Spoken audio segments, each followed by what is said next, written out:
दोस्तों, इस रिपोर्ट में तकरीबन 10 से 12 खबरें आपके सामने रखूंगा और सारी खबरें अलग अलग टॉपिक की हैं। बहुत सारी खबरें आ गई, कुछ को डिटेल में बताऊंगा, कुछ को ब्रेकिंग न्यूज टाइप से आपके सामने रखूंगा। एक आध खबर ऊपर नीचे हो जाए तो माफ कर देना, कमेंट में आकर टोकना मत कि फराज भाई ये खबर आपने कम बताई। आप बस इतना कर लें, चैनल पर पहली बार आए सब्सक्राइब करके हमारे साथ जुड़ जाएं। पहली खबर हमास और इजराइल के बीच जो सीजफायर की डील चल रही थी उसको लेकर है और ये शायद आखिरी अपडेट मैं इस डील को लेकर दे रहा हूं, क्योंकि अभी अभी कुछ देर पहले हमास ने इस डील को पूरी तरह से रिजेक्ट कर दिया है। हमास अब इस डील पर किसी तरह की कोई चर्चा अपने नेताओं से नहीं करेगा। हमास ने अब असली वजह बताई है कि आखिर हमास राजी क्यों नहीं हुआ। हमास का कहना है कि पेरिस के अंदर जो डील हुई थी जिसमें कतर और मिस्र बीच में पड़े हुए थे, साथ ही साथ अमेरिका की खुफिया एजेंसी CIA के प्रमुख, मोसाद के प्रमुख, ये सभी लोग पेरिस के अंदर एक मीटिंग कर रहे थे जिसमें सीज फायर को लेकर एक डील चल रही थी। हमास ने कहा है कि इस डील में सिर्फ और सिर्फ इन्हीं बातों पर चर्चा हुई कि इजराइल के बंधकों को कैसे छुड़ाया जाए, इसके अलावा किसी और चीज पर चर्चा नहीं हुई। हमास का कहना है कि ना तो इस बात पर चर्चा हुई कि परमानेंट वाला सीज फायर होना चाहिए, ना तो इस बात पर चर्चा हुई कि गाजा के अंदर मानवीय सहायता पहुंचनी चाहिए, और ना ही इस बात पर चर्चा हुई कि फिलिस्तीन के जो लोग इजराइल की जेलों में बंद हैं उन लोगों को इजराइल रिहा करे। हमास का कहना है हम इस डील को इसलिए रिजेक्ट करते हैं क्योंकि इस डील में सिर्फ और सिर्फ जितने भी लोग शामिल थे, चाहे कतर हुआ, चाहे मिस्र हुआ, चाहे अमेरिका, चाहे इजराइल, उन सभी ने सिर्फ इजरायली बंधकों की बात की है, उनको रिहा करने की बात की है। बात बिल्कुल सही है। जब हमास की एक भी शर्त नहीं मानी जा रही है तो हमास सीज फायर के लिए राजी कैसे हो सकता है, जबकि कतर और मिस्र लगातार दबाव बना रहे हैं हमास के ऊपर कि इजराइल के साथ डील कर लो और बंधकों को छोड़ दो, लेकिन हमास की भी तो कोई माने। फिलहाल डील कैंसिल हो चुकी है। बड़ी खबर आ रही है कि एक बार फिर से अमेरिका का विदेश मंत्री एंटनी ब्लिंकन मिडिल ईस्ट में आ चुका है। जब से जंग शुरू हुई है ये लगातार हर हफ्ते मिडिल ईस्ट में आ जाता है। सऊदी अरब के अंदर ये उतर चुका है और एक बार फिर से यही कोशिश करेगा कि हमास और इजराइल के बीच किसी तरह की कोई डील हो जाए और इजराइल अपने बंधकों को छुड़ा ले। ये भागा दौड़ी जो मची हुई है ना अमेरिका और इजराइल के नेताओं की, ये सिर्फ और सिर्फ इसीलिए है कि हमास के कब्जे में इजराइल के बंधक हैं, वरना ये लोग शांति से अमेरिका में बैठते और इधर इजराइल को छोड़ देते तबाही करने के लिए। जो बाइडेन का बयान आया है, इसने कहा है कि अगर मुझे जरूरत महसूस हुई तो मैं अपनी सेना को मिडिल ईस्ट के अंदर यह आदेश दे दूंगा कि वो ईरान के खिलाफ भी कोई जरूरी कदम उठाए, ईरान के खिलाफ भी मिडिल ईस्ट के अंदर अमेरिका की सेना एक्शन ले। फिलहाल इराक के अंदर ईरान समर्थित जो संगठन है, अमेरिका ने जो हमले किए थे, उन हमलों में उन संगठनों को जो नुकसान हुआ है उस नुकसान की पूर्ति करने के लिए कई सारे ट्रक इराक के अंदर पहुंच चुके हैं, जिसमें हथियार, ड्रोन, रॉकेट और मिसाइलें शामिल हैं। अमेरिकी सीनेट में एक विधेयक पेश किया गया जिसके मुताबिक इजराइल और यूक्रेन को मदद देने की बात कही गई है। यूक्रेन को $60 अरब और इजराइल को $14 अरब अमेरिका दे सकता है। उधर तुर्की ने भी ऐलान कर दिया है कि वो मिस्र को ड्रोन बेचना शुरू कर रहा है।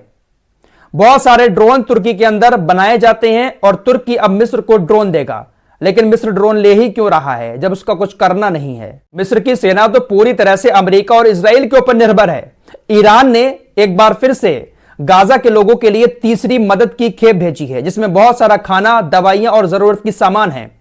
लेकिन क्या फायदा, ईरान या तमाम देश गाजा के लिए मदद तो भेज रहे हैं, लेकिन मदद मिस्र के बॉर्डर पर खड़ी रहती है।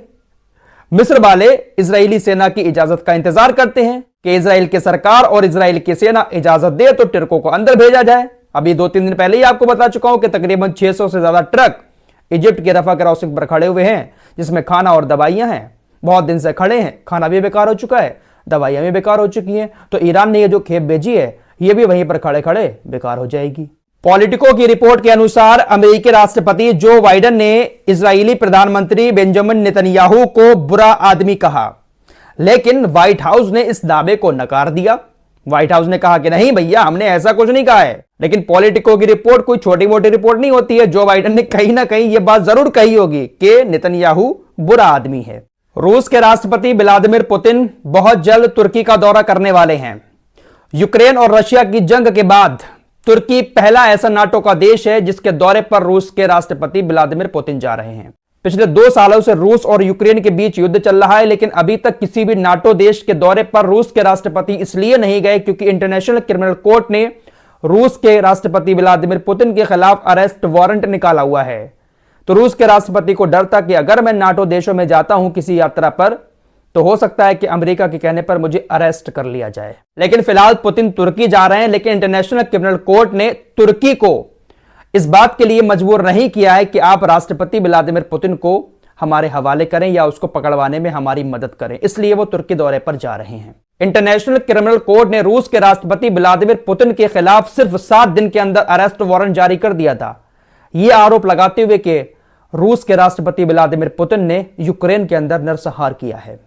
यूक्रेन के अंदर तकरीबन 500 से 600 बच्चों की मौत हुई थी, जिसके बाद अरेस्ट वारंट जारी कर दिया गया और यहां फिलिस्तीन के अंदर तकरीबन 15,000 बच्चे मर चुके हैं, लेकिन सब संस्थाएं सोई हुई हैं।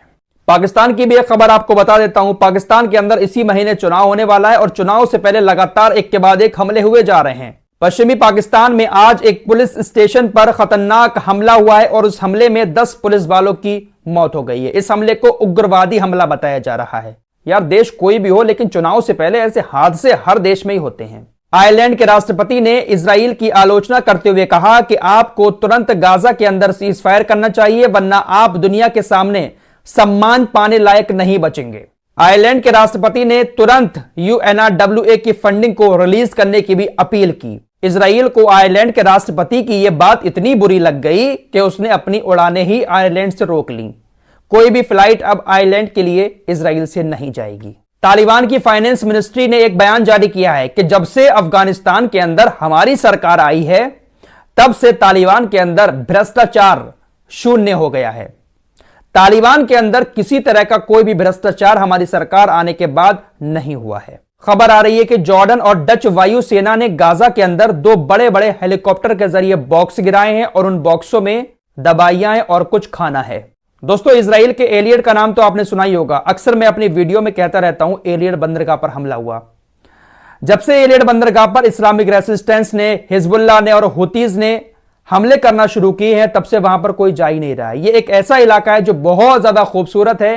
कोई भी टूरिस्ट इजराइल के अंदर आता है तो यहां पर जरूर जाता है, लेकिन टूरिज्म बंद हो चुका है।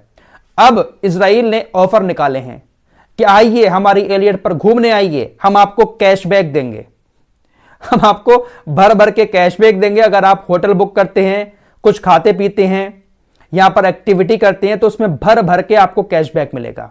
आपकी बहुत ज्यादा बचत होगी। आप हमारे देश में आइए और यहां पर आकर घूमिए। लेकिन टूरिस्ट कोई आ ही नहीं रहा है। टूरिस्ट तो दूर की बात है, इस वक्त इजराइल के जो लोग अपने देश के अंदर मौजूद हैं, वही कोशिश कर रहे हैं कि कैसे ही हम दूसरे देशों में चले जाएं, जान तो बच जाए। लास्ट वीडियो में आपको बता चुका हूं, कल रिकॉर्ड 30,000 लोग इजराइल छोड़कर गए हैं। 170 फ्लाइटें उड़ी हैं कल तेल अवीव के एयरपोर्ट से। फिलहाल आज के लिए इतना ही। मिलते हैं कुछ और नई खबरों के साथ, तब तक